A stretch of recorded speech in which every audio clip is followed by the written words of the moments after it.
ntị o kwuburu onye kwesịrị na ebe ahụ maka na ọ bụ anya na-ele zamzam ka eji ele ụkwụ na-aga wam. Ị chọrọ ịma ihe na-akpọtụ n'obodo anyị bụ Naijiria?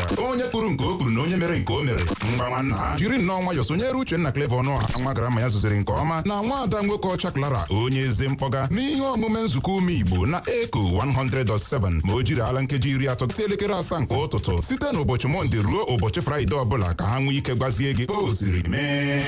Ntị ịchọ ịma ihe na-eme n'obodo anyị bụ Naijiria, agala na nke ịma sonyere ihe omume abụ nzukọ ume Igbo na Eko 100.7 ka ị nwee ike nụrụ ka kpọrọkpọtọ si gbazia n'ihu enyi.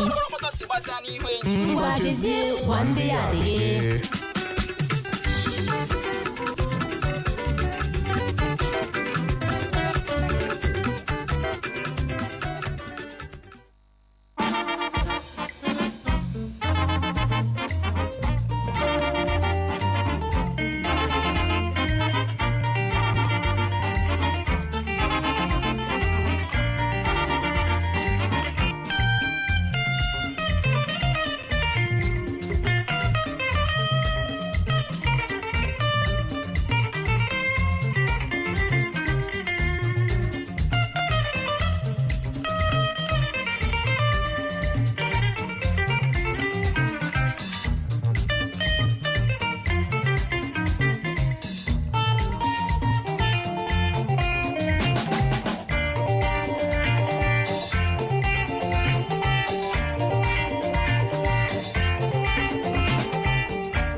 egeru atọ ntị n'ala nụrụ ikoro ndanda ebe achọkọtakwalu mma ekwu abịa gbaa m ihe riri n'ikpeazụ wo gerenụ ya nnọọ anyị Igbo mụrụ m Igbo m ji aba na Igbo m ji eme ọnụ bụ akụkọ ndị ahụ bịara ahịa na ụfọdụ akpụkpọ akụkọ dịgasị iche iche ndị nke bịara ahịa n'ụbọchị taa bụ Tọzụde bụ abalị 21 nke ọnwa asatọ afọ 2025 n'usoro ndị Igbo ji agụ ahịa ha. Tata bụ Eke. N'ụtụtụ taa ndị unu ga-anụ olu ha bụ mụnwa n'onwe m Uchenna Clever Ọnụọha nwa gara mmanya zụziri nke ọma bọbọ nkịtị n'onwe ya nwoke na-agba mbọ ka ike kwere ya mana nwaada nwoke ọcha Clara anaghị ekwete na ana m agba mbọ odogbo amena ghọta anyị abụchaghana bụ na anyị abụchaghana mana asị ọ na-abụ ekwe ekele ihu asaa kelee ọha na eze nwaada nwoke ọcha Clara Igbo dị sansam na bọla chinetela olu otu unu mere ejimaka na arụsiri n'eke ebe unu nọ ejimaka na Jehova na-emere onwe ya aha asị m ka onye chiri ya zere unu n'ọfụma ebe unu nọ n'ọnụ n'udo ụbọchị taa mara nọ mma ndewo unu Clara nwoke ọcha guess what akụkọ ọma mere thank God akụkọ ọma mere thank God yesterday obi alọm around tosisi nke ehihie dịka anyị nọ ebe a na maka tosisi ehihie tosisi ọ ga-awụ mgbede dịka anyị nọ ebe a na ihe omume anyị bụ I hope say no be story in one no be story na mana ọkwa story somehow na-abịala tosisi ehihie ụtụtụ Clara wait now let me land ọ ihe na-emere m gị you too dey rush things dịka anyị nọ ebe a na-ewetara ọha na eze ihe omume anyị bụ aka aja aja lo and behold da my friend nche gara akwa ahụ si ya ngwa gawa eke ọnụ nwa lee ma ọ ga-ere ya repụta ego m chọrọ inye gị maka August meeting akpọ ha msi uche o n'ọnọ na moto na-ala a good Samaritan ya na ya so gbakọta ya bụ ụgbọala bọs Imo asị ya akpọ ọchịkwanụ na ọ chọrọ ire ya asị na ọ chọrọ ire ya kama njọ ahịa mere ya nwoke ahụ anọrọ ebe ahụ si ya ngwa na ọ ga-azụ ofu piece gin ahụ 10,000 ofu piece 10,000 ma gin atọ ka ọchị na polo atọ so ya akpọ m si uche ọ ya rewe so gịnị ka ị na-aka ihe a sel ka m wee nwee ike marakwa ka m ga-esi nye Clara ego a ka m nweekwa n'ike zuo ike na nwaanyị enyena m nsogbu you know so the guy na onwe ya werekwanụ polo ọwụ chiga mma ahụ si ya mee transfer emewala transfer ha nga mana anyị lelee n'anya ka anyị lee ma transfer ahụ ga-reflect this morning ọ bụ ihe bank issue bank issue obi m uche kedu ihe mere gị n'obi otuto toro gị n'obi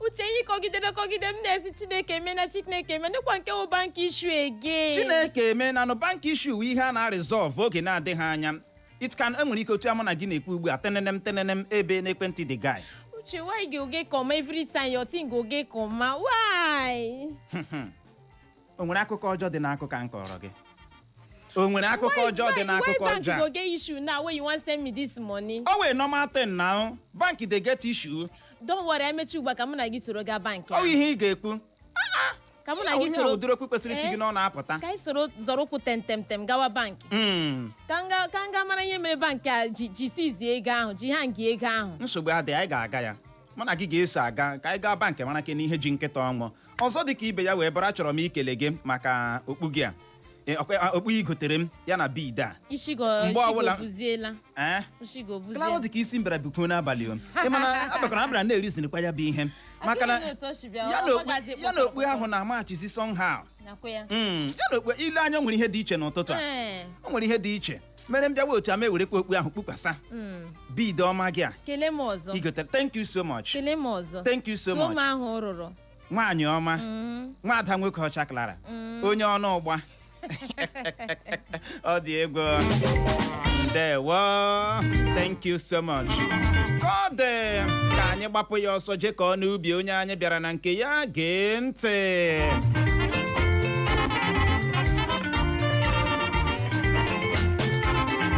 ndị ntorobịa Agụlụ dị na kansụl ime obodo Anọcha nke steeti Anambra adọọla ndị ndọrọndọrọ ọchịchị na-eme achụnta vootu n'obodo ahụ aka na ntị gbasara ikwu okwu ọjọọ megide Peter Obi bụ akụkọ mbụ anyị hụrụ n'akwụkwọ akụkọ Vanguard na ya bụ otu akwụkwọ akụkọ Vanguard ka anyị hụkwara akụkọ a bụ nke kwuru na Tinubu inweta ha mmeri na ntụliaka elu afọ 2027 abụghị ihe a na-esiri agụgọ nke ahụ bụ eze ama ama na a ga-echi echi ka onye minista na-ahụ maka ihe na-eme n'ala anyị bụ Olubunmi Tunji Ojo kwuru Buhari ji obi ya na ike ya niile chịa Naịjirịa o kwesịrị ka a kpanyere ya ugwu ebighị ebi ka a kachiburu steeti Ọshụn bụ Bisi Akande kwuru bụ akụkọ na-ada ebelebe n'akwụkwọ akụkọ Vanguard na ya bụ otu akwụkwọ akụkọ Vanguard ka anyị hụkwara akụkọ a bụ nke kwuru na ọ gwụchala naanị Chineke na ndị Naịjirịa ga-ekwu ma echi ọ ga-achị Naịjirịa ma ọ bụ na ọ gaghị achị ọ bụghị Wike ka onye ama ama n'otu pati APC bụ Eze Chukwuemeka Eze kwuru anwụchiela otu nwaanyị ọwụ na-ama amụma igbu Donald Trump bụ akụkọ na-adị ike egboro n'akwụkwọ akụkọ Vanguard na ya bụ otu akwụkwọ akụkọ Vanguard ka anyị hụkwara akụkọ a bụ nke kwuru na ịkpakụ asụrụ ndị mmadụ na steeti Katsina ọnụọgụ ndị egburu na ya bụ ịkpakọ eruola 50 n'ọnụọgụ gọọmenti steeti Katsina ejichiela ụgwọ ọnwa ndị nkụzi dị 100 na steeti ahụ maka ịgbahapụ ịbịa akwụkwọ bụkwa akụkọ ọzọ anyị hụrụ n'akwụkwọ akụkọ Vanguard na ya bụ otu akwụkwọ akụkọ Vanguard ka anyị hụkwara akụkọ a bụ nke kwuru na omee ejije Nollywood ama ama bụ Fabian Adibe anwụọla dị ka ọ gbachara afọ 82 bụ 82 years Amaechi agaghị enweta tiketi otu pati African Democratic Congress bụ ADC Amuma ọ na-ama ịzọ ọkwa onyeisiala Naịjirịa anwụọla pee tupu ya apụta ịzọ ya bụ ọkwa ka Wike kwuru bụ akụkọ na-ada tọrọbọlọ n'akwụkwọ akụkọ Vanguard na ya bụ otu akwụkwọ akụkọ Vanguard ka anyị hụkwara akụkọ a bụ nke kwuru na otu pati PDP, NNPP na otu pati ADC akatọọla ya bụ amụma a na-ama iwelikwu ụgwọ ọnwa na-akpụ ndị ndọrọndọrọ ọchịchị ala anyị dịka ihe isi ike na-akpa ụmụafọ Naịjirịa eze. Ọtọ agbara onye kọpa Soludo ejirila maka nke a chụọ ndị ọrụ nchekwa vigilante kpara agba dị otu a bụkwa akụkọ ọzọ anyị hụrụ n'akwụkwọ akụkọ Vanguard. Na ya bụ otu akwụkwọ akụkọ Vanguard ka anyị hụkwara akụkọ a bụ nke kwuru na ekpekwala ka Naịjirịa bụrụ Naịjirịa otu pati ka Archbishop Ọnụọha gwara Tinubu bụcha nnọọ akụkọ ndị dara gbemgbem yọm yọm tim tim cham cham klara klara na akwụkwọ akụkọ Vanguard. Uche o. Ọ dị egwu. Onye Archbishop Ọnụọha gwara Tinubu okwu a. Omidi n'okwu o kwuru.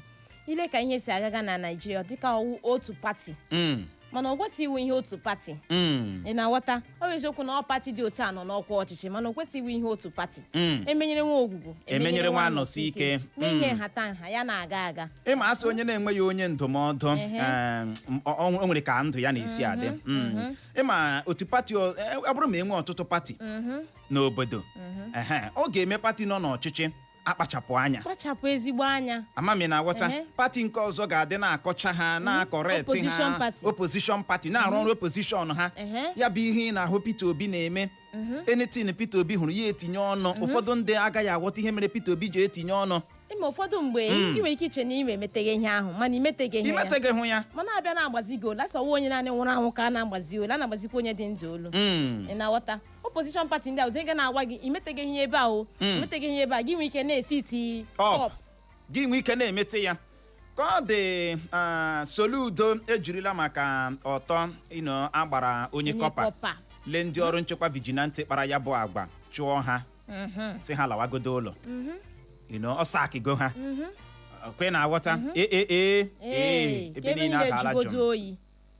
Otu pati PDP, NNPP na otu pati ADC apụtala ha katọọ ya bụ amụma a na-ama iwelikwu ụgwọ ọnwa a na-akpọ ndị ndọrọndọrọ ọchịchị ala anyị dịka ihe isi ike na-akpa ụmụafọ Naịjirịa eze. Uche o, nwaanyị ọma, otu a ihe isi ike na-akpọ ụmụ Naịjirịa eze ejikwesị ile ụgwọ a na-akwụ ndị wetuo ya ewetu ọwa ibugo ya ebugo.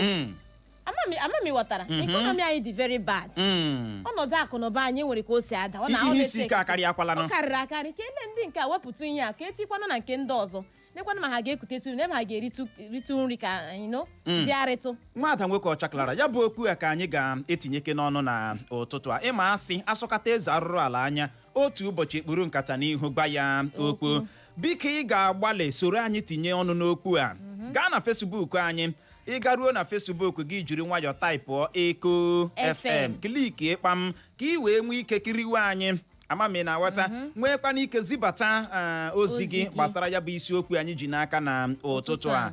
Ajụjụ anyị na-ajụ gị n'ụtụtụ a wee bụrụ gịnị ka ị nwere ikwu gbasara ya bụ amụma a na-ama inyochagharị ụgwọ ọnwa a na-akwụ onye isi ala, ụgwọ ọnwa a na-akwụ onye minista, ụgwọ ọnwa a na-akwụ ndị ọzọ osote onye isi ala gọvanọs ji ọkwa kpọrọ aha n'ala anyị bụ Naịjirịa. Ọ bụ ego bụ nsogbu Tinubu? Ọ bụ ego bụ nsogbu ndị minista anyị na Naịjirịa nke a? Tinubu ọ dịghị ka onye ego bụ nsogbu ya ka a chọrọ ịbịazi nyochagharịa salari a na-akwụ ya? Gịnị ka ị nwere ikwu gbasara nke a? O ruo na omume o gbalịa gaa Facebook kiriwe anyị zibatakwa n'ozi gị. Ọ dị gịnị oke mkpa nwike anaghị ekwe Amaechi zuo ike. Nwada nwoke ọchaklara Amaechi achọkwana ya nwa zuo ike. Nna na nwa ọ dị egwu ọ dị egwu ike gbọrọ ka ọ dị n'ụbọchị ụnyaahụ ka ya bụ akụkọ bịara bịa kpọpụ na omeejije Nollywood ama ama bụ Fabian Adibe.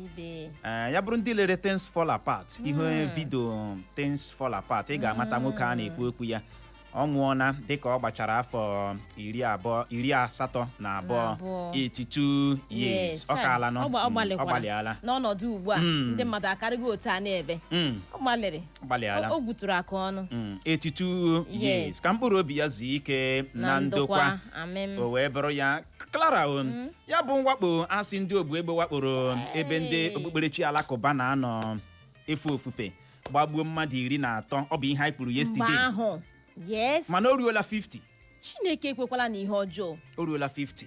Uche ka egwu apụkwala nnọọ egwu achụtaba n'aka agba ka ọ pụla na ka ịbazi n'ime obodo ọzi n'ime ụlọ ụka Uche lewekwa n'anya 50 persons ka anwụgo otu ajụọla oyi anwụgo Uche ọkwa na a na-alụ ọgụ a gasị ama mewatara alụgụ ọgụ ka anọ ma ndị abịara ikpe ebe ime ofufe ha awakpo ha just were like egbe gbawa ha elu n'ala tatatatatatatata gbagbuo mmadụ 13 yesterday ugbu ọnụọkụ ya rigo a na-ekwukwa na ọnọdụ enweghị nchekwa na ọ dajụọla n'ala anyị n'ebe ọ dị egwu ka anyị bụ nke ahụ n'ọnụ aka chịburu steeti Ọshụn Bisi Akande apụtakwuo na ha hụrụ Buhari lara mmụọ na o ji obi ya na ike ya niile chịa Naijiria na o kwesịrị ka a kwanyere ya ugwu ebighị ebi. Ọ dị egwu. Bisi na you talk this one na you talk Bisi Akande ha ochim no dey judge. Ka anyị bụkwa nke ahụ n'ọnụ nwaanyị ọma onye minista na-ahụ maka ihe na-eme n'ala anyị abụọ Naijiria Olubunmitunji Ojo Minister of Interior apụtakwuo na Tinubu inweta ha mmeri na ntụliaka elu afọ 2027 na nke a bụ eze ama na a ga-echi echi na anaghị esiri ya agụgọ n'ihi ndị niile na-agba okwu megide nke a iwe onye otu pati ADC o PDP o apụga ogbegbotigbo you are just ị na-agba okwu gị in vain. Uche na ndị aplọtchala graf dowe ya na-echezi 2027 n'ọwa eze ama na a ga-echi echi ihe chiga nnọọ bụ ka 2027 ruo ejiri nwayọọ kwupụta ya bụ better come in peace 2027 come in peace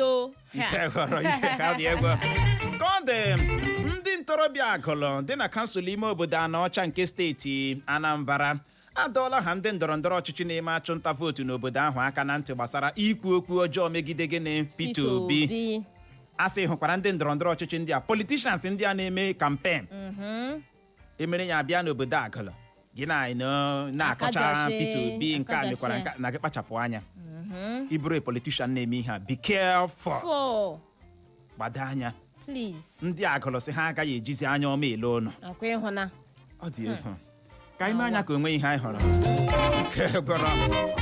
Peter Obi na onwe ya ọ naghị akọcha ndị ọzọ Peter Obi na-akọchakwa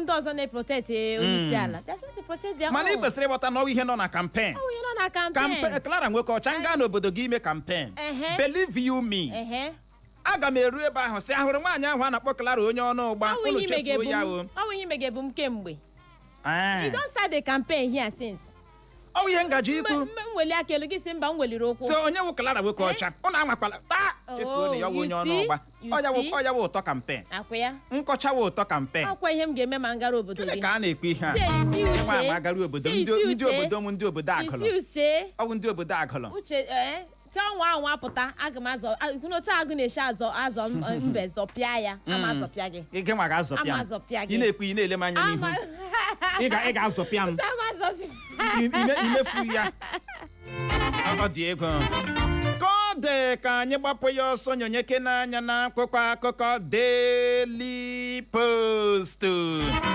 bụ ebe mgbadamgba nọ wee gbaa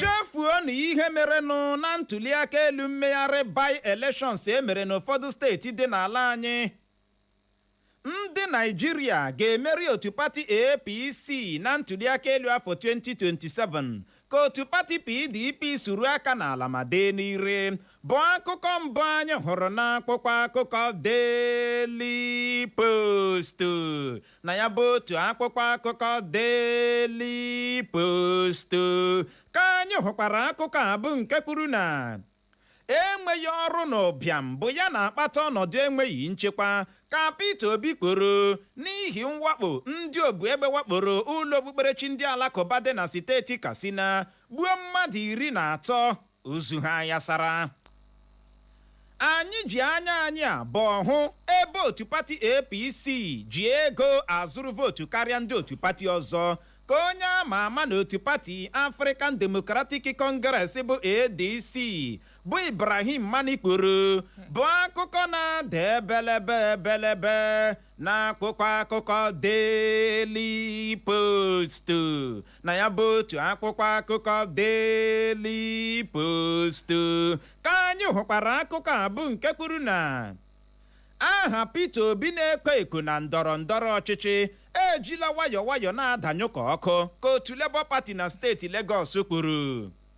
Otu egwu bọọlụ Wiki Tories ahọpụtala Yusuf Gimba dịka onye nkụzi otu egwu bọọlụ ha. Ndị agha ala anyị azọpụtala mmadụ 44 atọrọ n'otu ọhịa ọwụde na steeti Katsina bụ akụkọ na-ada mma na ntị n'akwụkwọ akụkọ Daily Post na ya bụ otu akwụkwọ akụkọ Daily Post ka anyị hụkwara akụkọ a bụ nke kwuru na ndị na-achị na mabụ ngwa ọgụ ha ka gịnị egbuola otu onye nne ọwụ gbukwuo nwa ya nwoke ma gbukwuo mmadụ 2 ndị ọzọ na mwakpo ọhụrụ ha wakporo steeti Benue. Ndị dọkịnta na steeti Benue akachapụla ya bụ mfanye aka n'ụkwụ ha bagidere bụkwa akụkọ ọzọ anyị hụrụ n'akwụkwọ akụkọ Daily Post na ya bụ otu akwụkwọ akụkọ Daily Post ka anyị hụkwara akụkọ a bụ nke kwuru na amụma a na-ama iwelikwu ụgwọ ọnwa a na-akpụ ndị ndọrọndọrọ ọchịchị ala anyị nwere ike ịkpalite iwe ndị Naịjirịa ka onye ama ama n'otu pati apụga bụ Chekwas Okorie kwuru. Onye ga-anọchite anya m nwere ike ọ gaghị abụ onye okpukperechi ma ọ bụ onye na-atụ egwu Chineke dịka mụnwa, ka gọvanọ Hope Uzodimma kwuru. Mmadụ 3 nwụrụ ebe ọtụtụ mmadụ merụrụ ahụ n'ihe mberede okporo ụzọ hịọtọrọ na steeti Ebonyi bụkwa akụkọ ọzọ anyị hụrụ n'akwụkwọ akụkọ Daily Post na ya bụ otu akwụkwọ akụkọ Daily Post ka anyị hụkwara akụkọ a bụ nke kwuru na mbụ nne na nna onye ahụ ji otu afọ efe ala nna anyị agbara ọtọ na steeti Anambra achọghị ka akpọpụ ndị ọrụ nchekwa kpara arụ a n'ụlọ ikpe ka Soludo kwuru bụkwa akụkọ ọzọ anyị hụrụ n'akwụkwọ akụkọ Daily Post na ya bụ otu akwụkwọ akụkọ Daily Post ka anyị hụkwara akụkọ a bụ nke kwuru na ndị dọkịnta ahụike na steeti Benue akachapụla ya bụ mfanye aka n'ụkwụ ha bagidere. Uche oruru ịkachapụ steeti Benue egbuge mmadụ ka echi adị emerụ ndị mmadụ ahụ ọ na-abịa ịga mfanye aka n'ụkwụ say wetin happen.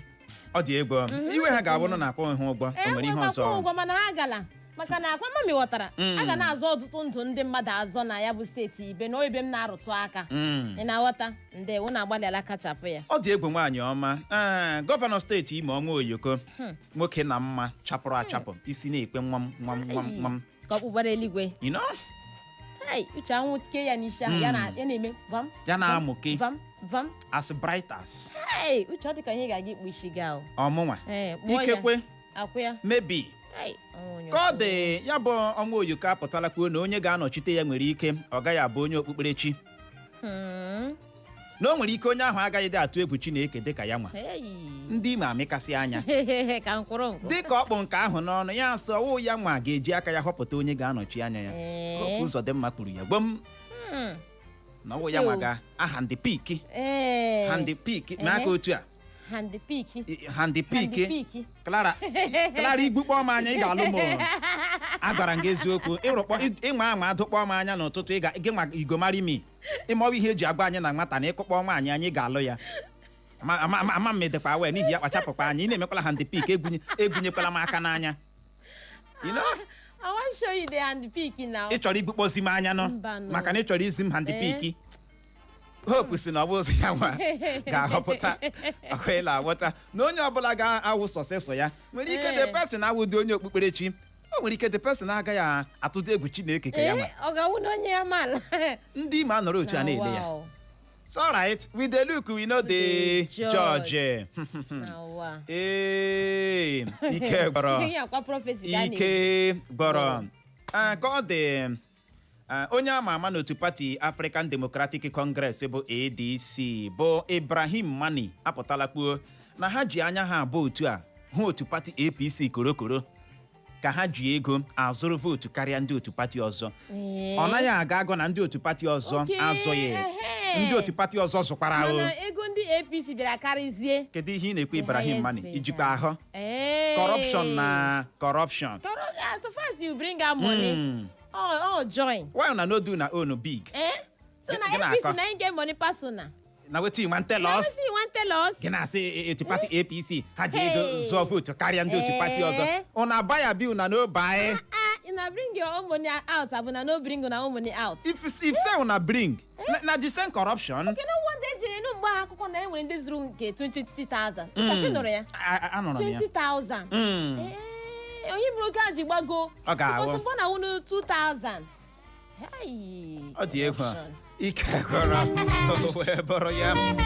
Ọ dị na-abịa ịbịa gbuwe oge ọbụla ka anyị nyonyeke n'anya na akpụkpọ akụkọ The Statesman bụ ebe akụkọ nọ wee site ya dịka o si wee dị gezie nnọọ ntị. Atụmatụ ime ihe nhatanha na steeti Imo bụ Imo Charter of Equity.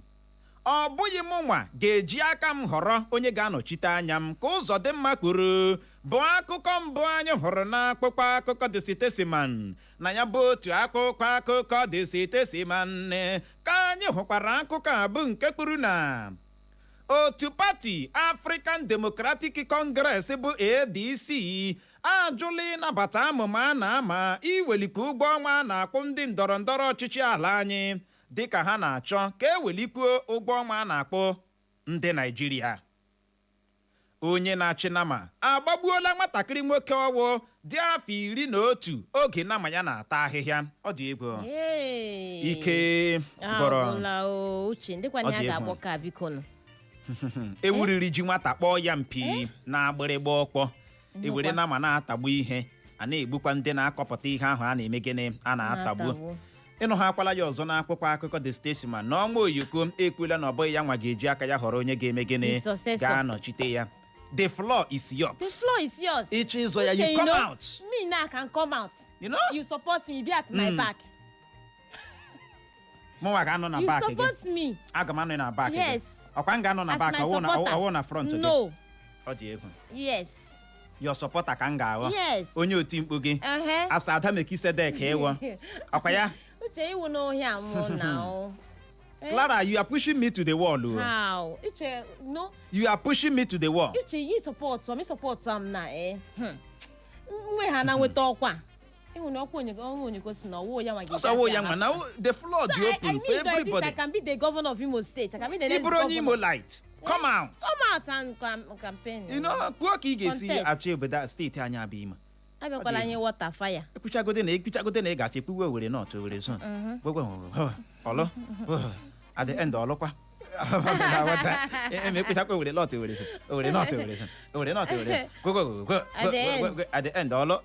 You know, obodo Nigeria. Gbogbo ike gwara. Amame na wata. Ọ dị ka ndị Owere dịzi ka ndị Igbo na Nigeria. Nziokwu. Ekwuchi Igbo at the end lee ya nọ not. Ike gwara wee bụrụ ya. Ka ọ dị Igbo mụrụ nze ma ọzọ ọ bụ n'ebe a ka anyị ga-enye ya rekọm iji hụ ohere je ṅụrụtụ mmiri ma kwacha akpịrị ya bụrụ ma anyị lọghachi unu manụ ka anyị si emenye aga m abịa nnọọ nyetụ nwada nwoke ọcha Clara aka n'olu anyị abịa kọwara gị ya bụ aka nsogbe bịa nnọọ mee ka ị nụrụ ya bụ isiokwu anyị ga-adọva mvamvamụ n'ụtụtụ a n'ihi ya ka ọ dị nọrọkwa ebe ahụ ime na ngagharị. Our money, when I'm money, our money, when I'm money, our money, when I'm money, our money, when I'm money.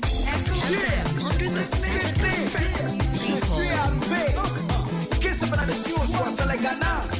Ah, je ne peux pas lâcher. C'est moi.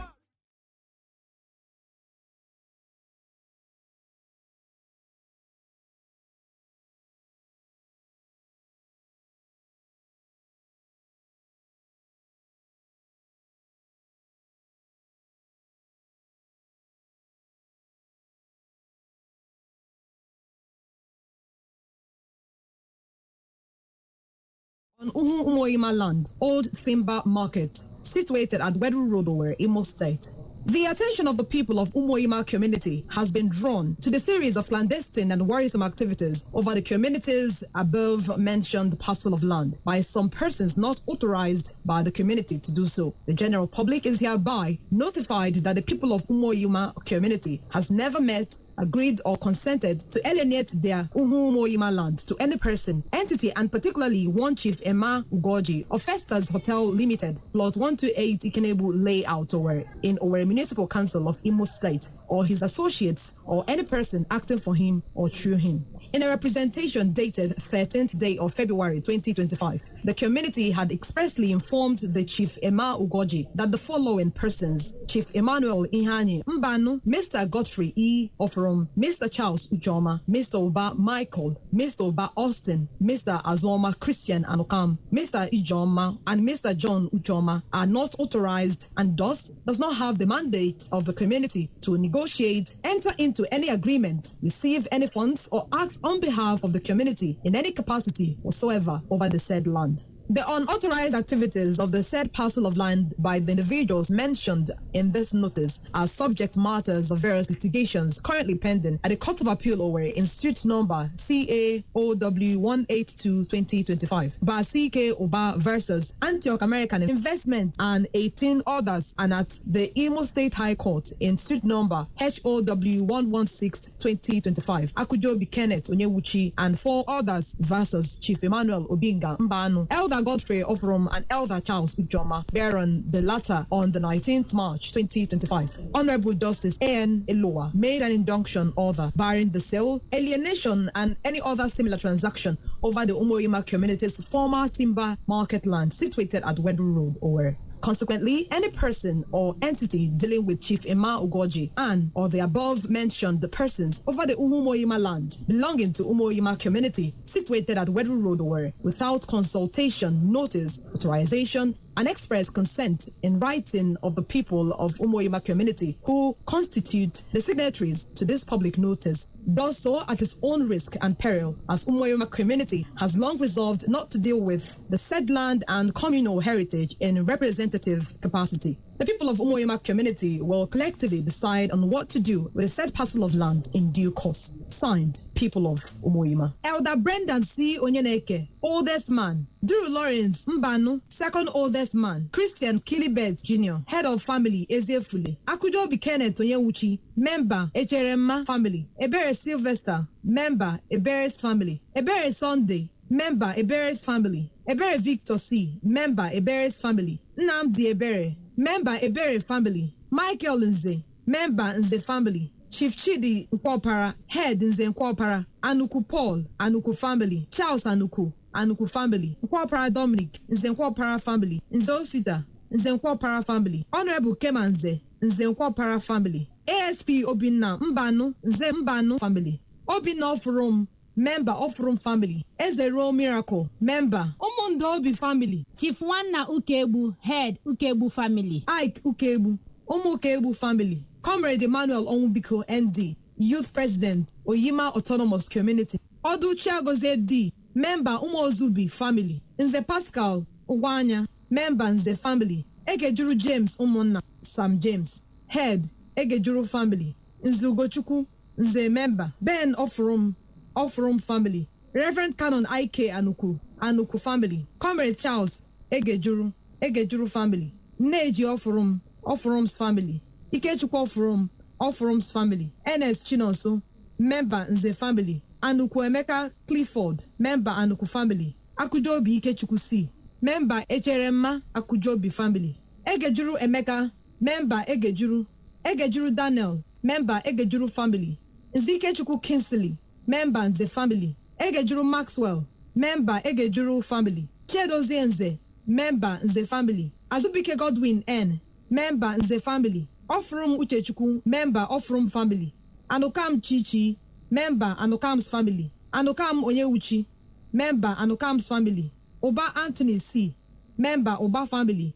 Egejuru Kelechi, member Egejuru family. Egejuru Nzeribe, member Egejuru family. Egejuru Uchechi Emmanuel, member Egejuru family. Nkwopara Njoku John OC, member Nkwopara family. Uba Obinna Kennedy, member Uba family. Success Odu, member Odu family. Chidebere Nze, member Nze Nkwopara. Joshua Egejuru, member Egejuru. Akujobi Tochukwu, head Echerema Akujobi. Dr. Akujobi Theophilus C, member Akujobi family. Chief Linus Ebere, head Ebere family. Chief Henry Uba, head Uba family. Victor Obiako, head Obiako family. Barrister C.K. Uba, member Uba family. John Anuku, head Anuku family. My country people, better than Lando. Una run year of the community where they pay school fees for children.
David Oswago of Awaka Ancient Kingdom in Owerri North Local Government Area of Imo State that the sacked Regency Council has concluded plans to present Sunday Oswago, also known as Kapola, to the Owerri North Local Government Council for recognition as the Eze-elect of Awaka community. It is imperative to note that the Oswago family and Awaka community are currently mourning the passing of our beloved son, the immediate past Eze of Awaka community, His Royal Highness Eze Akujobi Oswago, the Eze Koche, the second and former deputy chairman of the Council of Traditional Rulers in Imo State. The said planned presentation of Sunday Oswago as Eze-elect is, to say the least, a sacrilege, gross disrespect to the Eze-ship institution of Awaka, the Oswago family, and the memory of our late son. We therefore notify the Owerri North Local Government Council and the state government under the able leadership of His Excellency Senator Hope Uzodimma that the said presentation is fraudulent, fake, and without the consent and approval of the Oswago family. We urge all concerned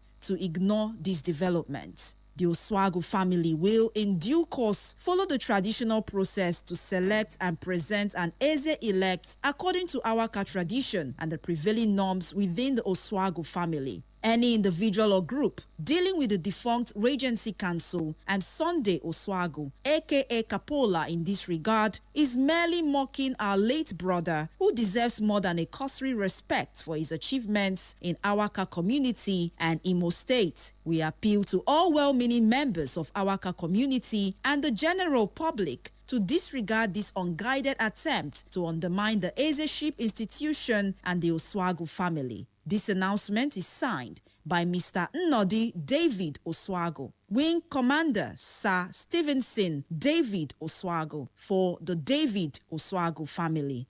Thank you for listening. Echo FM 100.7, the fresh news people. Our money, when I'm money, our money, when I'm money, our money, when I'm money, our money, when I'm money. Yeah, Sydney, yeah, je suis arrivé. Qu'est-ce que la nation soit sur les Ghana? Arrêtez le babadage, c'est moi le fou. Kodi Igbo mụrụ nze ma mụ ọzọ.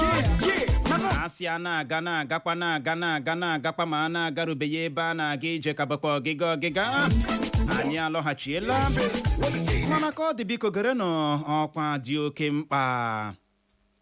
Anyị bụ ndị otu Great Excellent Brothers Club of Nigeria, nke isi ụlọ ọrụ ya dị n'Owerri nke steeti Imo, ji obi mwute na-ekwupụta ọnwụ onye otu anyị, nwanne papa anyị na nwanne mama anyị, nwanne anyị nwoke, di anyị na nna anyị bụ excellent Boniface Anele Chizoma larala mmụọ bụ onye a na-etu enyi 1 nke Ogbubonigo bụ onye nwụrụ n'abalị 15 nke ọnwa Juun afọ 2025 anyị nọ n'ime ya. Ọ gbara afọ 53 53 years. Mgbalizie ka esi hazie usoro olili ozu ya. N'ụbọchị Tọzdee taa bụ abalị 21 nke ọnwa Ọgọst anyị nọ n'ime ya. A ga-amụrụ ya anya abalị na mbara ezi ya. N'ụbọchị Fraịde echi na-abịa abịa bụ abalị 22 nke otu ọnwa Ọgọst a anyị nọ n'ime ya. Ọkụ elekere 8 nke ụtụtụ kpọm ozu ya ga-ahapụ ụlọ ọba nchekwa ozu Hosanna Mortuary gawa n'ụlọ ọgbakọ ezumezu Logara Town Hall tupu agawa na mbara ezi ya. O jiri nkeji 30 gata elekere 9 nke ụtụtụ ụbọchị Fraịde ahụ a ga-ada ozu ya na mbara ezi ya maka nlereanya. Ọkụ elekere 11 nke ụtụtụ akara ya oke olili n'ụlọ ụka St. Patrick's Catholic Church Lugara dị na Ngọkpala. O jiri nkeji 30 gata elekere 12 nke ehihie ụbọchị Fraịde ahụ eli ozu ya ozugbo a kachara ya oke olili ozu ka mkpụrụ obi ya zuo ike na ndokwa. Amen. Ndị binyere aka n'ọkwa bụ Great Excellent Chinedu onye nọrọ bụ onye a na-etu Edu Mazda onye isi oche na Great Excellent Chief Jude Anele bụ onye ode akpụkpọ. Ndewo maka ige ntị.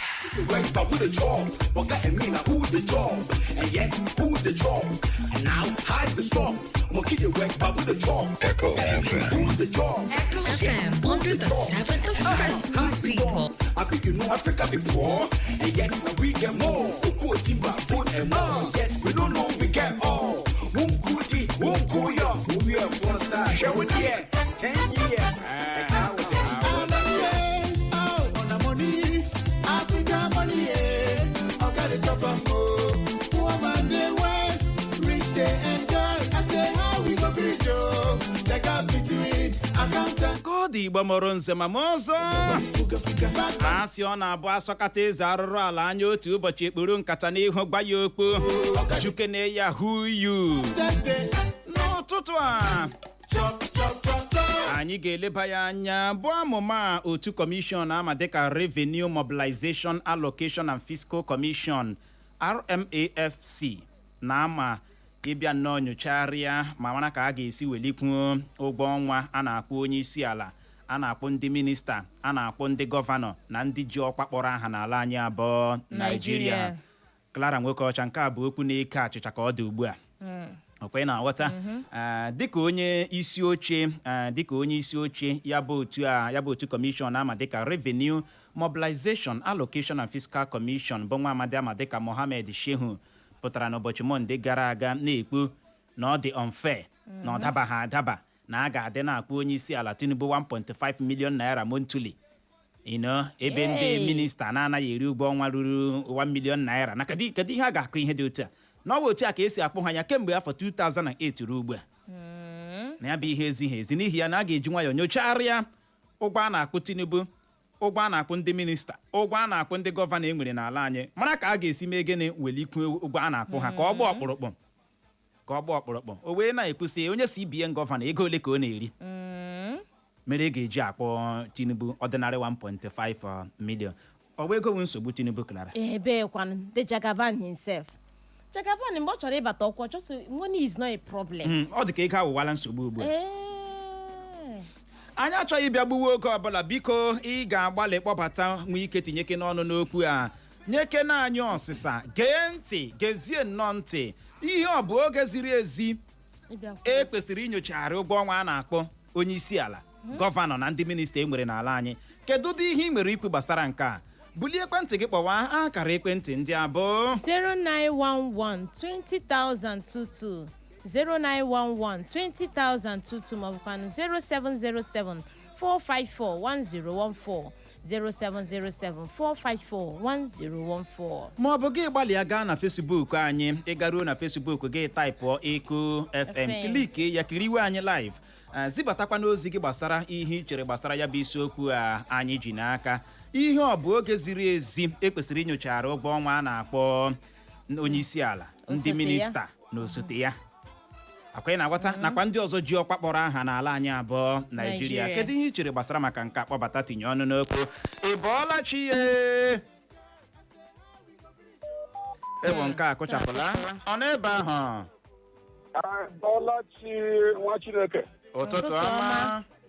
Kalara esi ya dịkwara gị mma o. Dịkwara gị nwoke ọma, ụtụtụ ọma. Obi dị ọnụkọ ọgụ na-akpọ onyeisiala dị mma. Ndewo. My first time inweta unu na this radio station. Ịma enwere akụkọ na-akọ ya wụrụ akụkọ sịrị. Tinubu ministers, governors, and all the rest of them has always hold their problems. And they got mad at the fuel Tinubu by all government kwụrụ ụgwọ ya. Nya ji ọ gara je zụọ all gọọmenti fuel, all gọọmenti kwụ ụgwọ ma aircraft, ma iri oriwe, ma toilet ọ gara ma everything Tinubu use n'ụlọ ya. But they spend their dime from his pocket. Ụlọ oji ebi all free, minister the same thing. So they when any contract this man in this country, let them acquire nothing may go to see me up. And when the contract the minister in it, they got trillion road, this minister echo in an even if every India need them. They can Obodoke, I know my dear sister, Ikabula, Anna, that is ana-akwu upon it. Even a woman that they put into the book, only the echo and away. Echo and a temple to our Tiana, Teluaku. My dear, the couple of Wabianka, I don't know. The Parageno, Mokama, in your hand. Na Facebook anyị n'ozi nke a si n'aka Jude Chukwuemeka Jude Kacho. Ọ si nke a bụ iji wee gwa gị amaghị ihe na obi ịkpọ nkọ ndị akpọrọ onwe ha ndị ndu anyị nwere. N'ihe agụchala ihe mere ha nwa dị njikere igbu kapụ onye ọbụla na-anọchiri ha ụzọ ịhụ na ha nwetara gịnị ike ọkwa ọchịchị. N'ụjọ Chineke adịghị ha n'ime ma otu. Ọ dị egwu. Gaa n'ihu nwaanyị ọma. N'ozi nke si n'aka aha otu Chinomso. Ọsụtụtụ ọma Uche na Clara, ọ si jisi ike n'ọrụ ọmụnụ na-alụ. Ọ sị ka ụbọchị taa mara anyị mma. Ndewo. Ị bọọla chi ye. Ị bọọla chi Uchenna na Clara. Ụtụtụ ọma. Aha nwụ Dr. Chifugwebu Patrick ndị amara okwe. Olee otu ọ nọrọkwanụ this morning? Anyị dị mma o, ndewo. Gaziere unu. Gazikwara gị. Eji m echi ụmụ ụzọ agba akpọ. Nigeria ochi bụ anọ ọzọ. Kamakwa Buhari na Tinubu. Ka ọ bịara karịa njọ. Nye mba abụọ na-enwe conscience. Nigeria wụrụ obodo nwere institution na-echeki gọvanans na ndị chigani. Ekwume enwere ikesi maka eji ha azụ ihe niile, unlike some other countries ndị ka ala bekee. President ma prime minister ga-eji aka ya bụ ahịa eji ezụrụ ihe ya kwụ ụgwọ n'onwe ya. Obodo a enyere enormous powers n'aka the so-called president and governors. Central Bank nọ ha n'aka, ihe niile nọ ha n'aka ka a chọrọ iyuzu ha eyuzuo. Ya na-abịa agwa anyị salari. Eji salari emegade nini first. Salari ahụ o ruru ihe na-eji ha dachi bịa cronies ndị enyi ha nwaanyị na ndị ka ọzọ just at instant. Ha disiburu onwe ha. Unless ahazi obodo enwe institution na-echi ma president ma gọvanọ ekwu okwu ihe ndị ha ya wụ ya. Ha were ego ahụ kwụọ ndị ogbenye ụgwọ, kwụọ ndị ọrụ bekee na ndị ọrụsị. Ha use that money into the economy. Ya bara onye ogbenye, bara market people. Ha ezuzule ha ezuzuge ha na-akpakpụgharị as if o nwere ihe mege ha. Enweghị ha regard by the ordinary people. Ordinary people amadị na gọọmenti nọ ma afọ governance. Ndewo. God bless you. Ya gaziere gị nọ nwoke ọma. Ahụna m ozi gị ezigbote ọyị m alụzie Izuuchi Wisdom onye a na-eti Igbo Tikman si nwe Oriele Enede na-amaka ọhịa zibata ozi ya. Ọ sị nke bụ na mbụ na o nwere ihe anyị ga-ekwu ugbu a ga-akwụsị uche ha.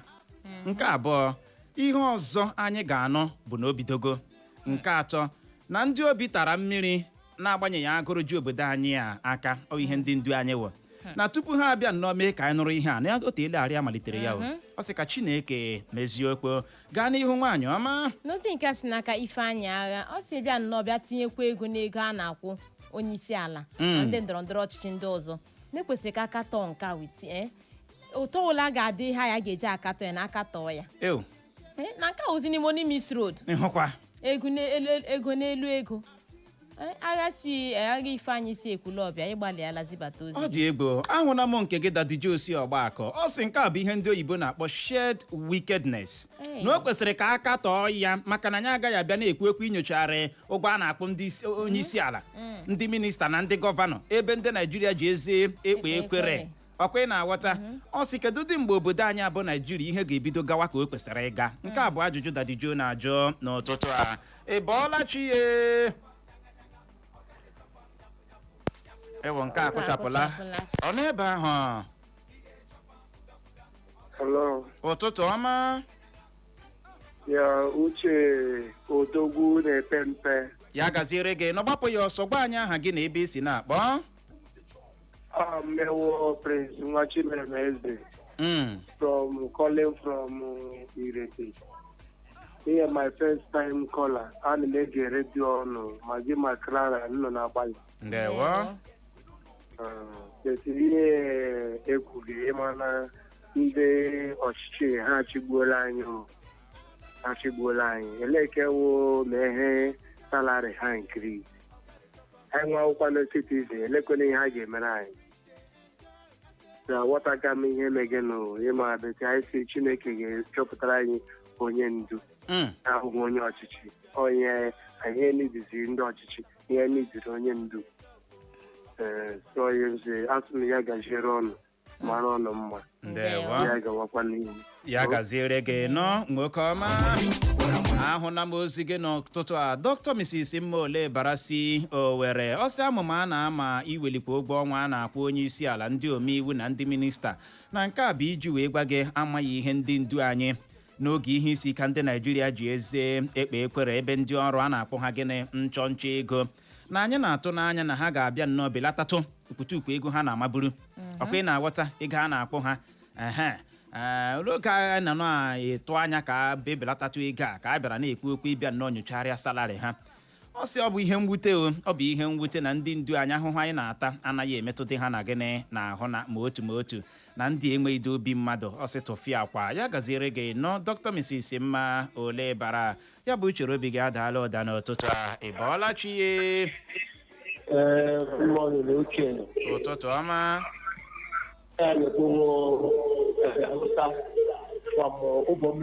si n'akụkụ redio gị pụọ ị nọ.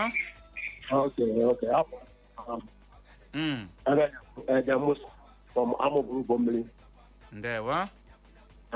Ihe gbasara ndishi ọ dị ahụ to lose Nigeria because ọ ga-eme ị ga-eji esi president ịma ihe oge na-abata na aka na aka with billions of naira every day. Ị ga-etinyekwe more than again. You know the plan with that man, now the plan, executive, you had the plan to keep Nigeria down. So I support me can't see any also no question. No question. All it the percentage that see and then governor and the figure what of no question. I'm asking the also no question. Those who are devil to Nigeria for even their money is very small to give because there are other presidents, governors, they're multi-billionaires, get more salary.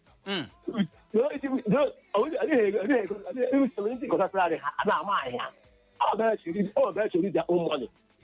So Uche, sport on Biko, but that man here, no try Musa, the social court.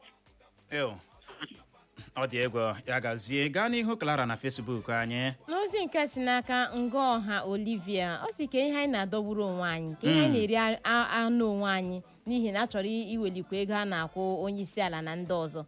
Ọ sị ndị ajiji ahụ ji mma ụlọ ọba ego ọchịchị etiti aha ji ya ị na-aghọta na ha nwere ike imere ego otu ọbụla ochie sọ ha. Ndewo. Ọ dị egwu ị bọọla chi Ebolachi, Uchenna and Clara. ụtụtụ ọma. Elebanụ mere anyị dị nnọọ mma o. Uchenna na ihe Clara na-emebirila gị ọ zụtara gị okpu zụtara gị bid red ya zụtara gị wọch ihe na-abụ elekere red ka ezizuo oke. Thank you so much. Thank you. Uchenna ịgba elekere nga ahụ elekere ahụ e nwere ihe atọ nọ n'elekere e nwere aka ogologo nwee aka ntịchi and nwee eke dị kem dị small aya pusu ga ukwu ahụ na ka o weda ahụ ọkụ ya n'ihi na ka o weda ahụ kwụsị ya kwụsịghị ala ndị ka ukwu ahụ abụọ agakwa onwe ka a ga-epusu ha bete ka o weda ahụ gaga n'ewu workers ka ogologo senate or president bete ka o weda ahụ nwa onye agaghị ihe bete mgbe ọbụla ọ kwụsịrị mgbe ọ ga-akwụsị mgbe workers gbara strike ka a gaghị ama ego ile elu usoro achọm ịrụzi ya ọ dị bada mbadị bụ ọ nwanne gị nwoke Chidon Alozie onye umenye ọbịa n'ihi na prezident ọwụ ego Naijiria rioriga ọwụ ego Naijiria medi ya na-aga ahịa nwaanyị ya na-aga ahịa ma sinetọs onwe ike gaga ahịa ọwụ ego Naijiria ka eriga anakwa emere increase bet ka anyị dị small push ga ha abụọ onwe onye rịga edege ya ha na-agba ọnụ 70,000 akwụghị anyị otu aparis ọ nọghị niile a na-emere increase ọ dị bada mbadebe ndị Naijiria tanki nwanne gị nwoke Chidon Alozie onye umenye ọbịa dị bada mbadebe masa ọ dị bada ha badebo ọ dị egwu Clara ike gwara ọ sị na ọ dị bada ndị badebo na nke a si n'aka Anselm Nnọdịm ọ sị anyị anọghị evening ọ sị ụtụtụ ọma Uche na Clara na ịhụrụ gọọmenti Naijiria ha nwa bụ ngwa ahịa abịara nọ fashọn ọ megide ndị Naijiria ọ na-ajụsị kedu ego ole a na-akpọ ndị nkụzi ndị dọkịta na ndị ọrụ obodo mana ndị a nọ na-agbakeri ala ka ewelikwuru ha ụgwọ ọnwa ha ọ sị ndị enweghị obi mmadụ ọ sị anyị nwee a nice day ya gaziere gị nụ Anselm Nnọdịm gaa n'ihu Clara n'ozi nke si n'aka Ugochukwu Juliet ọ sụche na Clara ụtụtụ ọma n'o ọsọ a ka na-ekwu na ndị a na-amaburu ego anyị ha na-achọkwa ịbịa ka ha tinyekwa ego n'ego nke a na-akwụ ha n'ebekwa n'ego a na-akwụ ndị na-arụ ọrụ n'ala anyị ndị ọrụ ala anyị ha na-akwụli ha 70,000 naira si ha kwụọ n'ọrụ aga ha ahụ ịkwụli ndị a 70,000 na o kelekwara Chineke maka kama ndewo ọ dị egwu ahụla m nke gị Gabo Udezi ọsọ ụtụtụ ọma Uche na Clara na ya bụ akụkọ a na-anụ na a na-achọ inyochagharị ụgwọ a na-akwụ ndị ndu anyị n'oge ihe isi ike a ha na nke a dị abnormal ọ dịkwa na nke ọdụfọ ọkwa ị na-aghọta na anyị ma na-abịa n'obodo anyị abụ Naijiria ndị dị rich na dị richa ndị dị pọọ na-eme gịnị na-adị pọra ya gazie nwoke ọma enyi ọha ya bụ chere obi gị adaala ụda ka ọ dị nwaanyị ọma ọ bụ n'ebe a ka anyị ga-achịkọlata ya ozi ka nkọ na Facebook anyị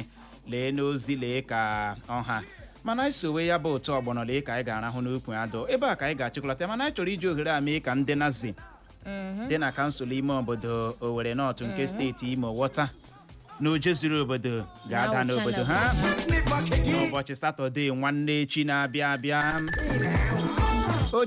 oje zuru obodo anya mma oje zuru obodo ebelebe oje anya apụwala gịrịgị oje zuru obodo aya mma oje ya yọsa gị o gịrịgị oje ya yọsa m ebelebe ịbụrụ onye obodo Nazi nke kansụl ime obodo Owerri North nke steeti Imo oje zuru obodo ga-ada n'obodo ụnụ gbalịa soro ibe gị chọọ ya bụ gịnị oje zuru obodo n'ụbọchị Satọde nwanne echi na-abịa abịa ndị Eku FM ga-awụcha na nke Ọnazi bụ ebe anyị ga-anọ gbakọ hazie ụnụ achọwa ya bụ oje zuru obodo onye chọtara oje zuru obodo achọtara 30,000 naira nakwa ọtụtụ ihe nrite ndị ọzọ gbara gịnị ọkpọrọkpọ ị ga-enwe ohere kpọrọ onye ma anya obodo Nazi onye ma anya obodo omenala ya ụnụ abịa n'ụlọ mgbasa ozi Eko FM n'ụbọchị Wenesde ikpeazụ nke ọnwa a anyị nọ n'ime ya anyị agba ụnụ ajụjụ ọnụ ụnụ enwe ike kọwara ọha na eze ihe na ihe obodo Nazi na-asọ na nke ha na-eme gịnị ha na-anabata n'ihi ya chebiri na anyị tuturo mgbe ahụ ndị unu nụrụ olu ha n'ụtụtụ enweghị ndị ọzọ bụ na-abụghị m nwa Uchenna Clever Ọnụọha nakwa Nwada Nwoke Clara. anyị wee na-asị ka ụtụtụ taa bụ Tọzdee eke gaa n'ihu na-amara gị mma ndewo. Echo FM 100.7 The Fresh News People.